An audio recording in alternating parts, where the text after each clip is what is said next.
பெரிய ஹீரோ கிட்ட போயிட்டு நான் கதை சொன்னேன் இந்த படத்தை. இப்போது அவர் என்ன பண்ணுறாரு, அந்த கதையை கேட்குறாரு. ஆக்சுவலாக அதுக்கு அந்த ப்ரொடக்ஷன் கம்பெனியில் வந்து செட் பண்ணி அந்த ஹீரோ கிட்ட போய் அந்த ப்ரொடக்ஷன் கம்பெனி முதல்ல ஓகே பண்ணிட்டாங்க இந்த கதையை. அதுக்கப்புறம் அந்த பெரிய ஹீரோ கிட்ட போய் நான் கதை சொல்கிறேன். அந்த ஹீரோ வந்து என்ன சொல்கிறாரு, கதை சூப்பராக இருக்குங்க, செம்மையாக இருக்குது, வேறு லெவலில் பண்ணீங்க, எப்படிங்க இந்த மாதிரிலாம் யோசிக்கிறீங்க, சூப்பராக பண்ணியிருக்கீங்க இந்த கதை. அண்டு நான் பார்த்த 5 பெஸ்ட் டேரக்டர்ஸில் நீங்கள் ஒரு டேரக்டர், அப்படி இப்படின்னு பயங்கரமாக புகுந்தார். அண்டு உடனே அந்த ப்ரொடியூசர்கிட்ட அட்வான்ஸ் வாங்கி எல்லாமே ஃபிக்ஸ் பண்ணிட்டாங்க.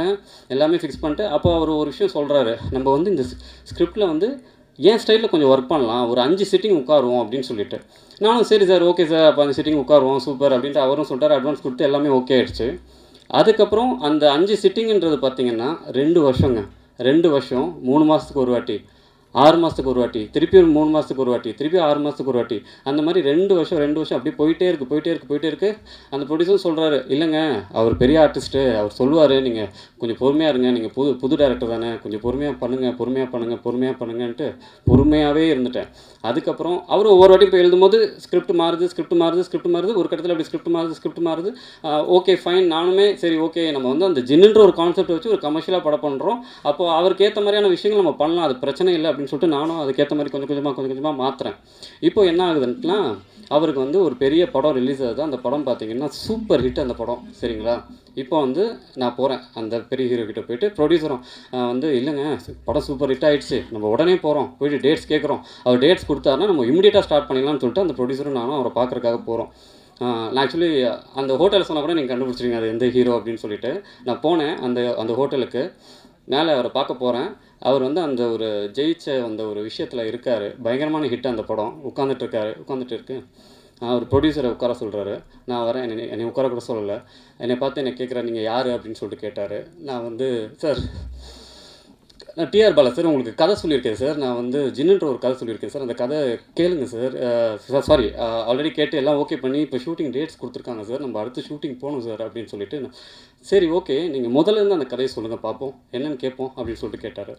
நான் வந்து முதல்லேருந்து அந்த கதையை சொல்கிறேன். ஃபஸ்ட்டு சீன்லேருந்து லாஸ்ட்டு சீன் வரைக்கும் மொத்தம் 60 சீனு.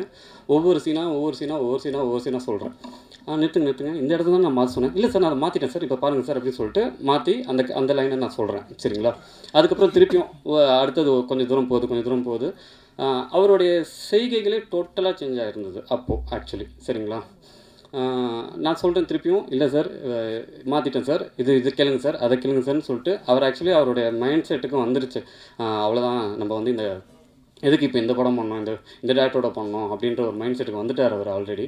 இப்போ அவர் என்ன சொல்கிறாரு, நீங்கள் வந்து இந்த சீனை வந்து நீங்கள் ஆல்ரெடி மாற்றிருந்தீங்க, சரி ஓகே, இதை வந்து நீங்கள் அப்படியே நடிச்சு காட்டுங்க பார்ப்போம் அப்படின்னு சொல்லிட்டு. நான் வந்து அப்படியே பாதியில் நிறுத்திட்டார், பாதி கதையோடு அப்படியே நிறுத்திட்டார். இந்த சீனை நீங்கள் நடிச்சு காட்டுங்க அப்படின்றாரு. நான் நடிச்சு காட்டிட்டேன். சரி ஓகே, இப்போ 2 கேரக்டர் இருக்கார், அந்த 2 கேரக்டருமாவே நடந்து, ஆக்சுவலி படத்தில் 2 கேரக்டர் இருக்குது, 2 கேரக்டராகவே நடிச்சு காட்டுங்க அப்படின்னு சொல்கிறாரு. நான் என்ன சொல்கிறேன், சார் அது எப்படி சார், இந்த கேரக்டரும் அந்த கேரக்டரும் நானே எப்படி சார் பண்ண முடியும், பரவாயில்லைங்க நீங்கள் பண்ணுங்க அப்படின்னு சொல்லிட்டு, சரி நான் அந்த கேரக்டராகவும் பண்ணேன், இந்த கேரக்டராகவும் பண்ணேன், நான் பண்ணி காமிச்சேன். அவருக்கு அப்போயும் வந்து ஐயோ இதையும் பண்ணிட்டானே, இப்போ அடுத்து என்ன சொல்லலாம் அப்படின்ற மாதிரி இன்னொன்று வேறு ஒன்று சொல்கிறாரு. அப்போ என்னால் அதை பண்ண முடியல.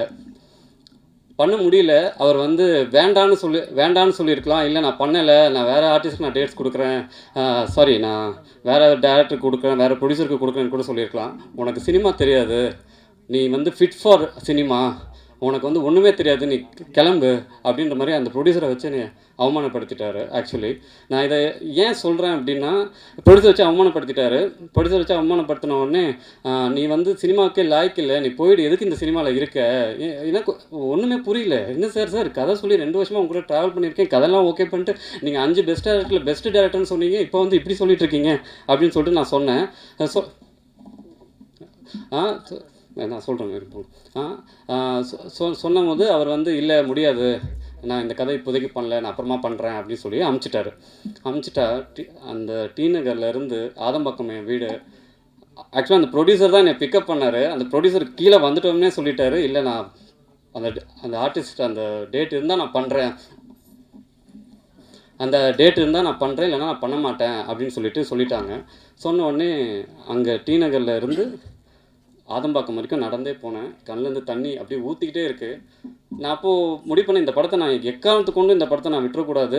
என்ன சொல்லியிருந்தாலும் பரவாயில்ல, எனக்கு சினிமா தெரியாது, நான் சினிமா பண்ண மாட்டேன், எனக்கு வந்து ஃபிட் ஃபார் நத்திங் அப்படின்னு எப்படி அவர் வாயால் பெஸ்ட்டு டேரக்டர்னு சொன்னாரோ, அதே வாயால் ஃபிட் ஃபார் நத்திங் அப்படின்னு சொன்னாரோ, நான் கண்டிப்பாக இந்த படத்தை நான் பண்ணணும்.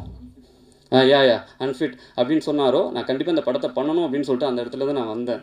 நான் ஏன் இதை சொல்கிறேன் அப்படின்னா,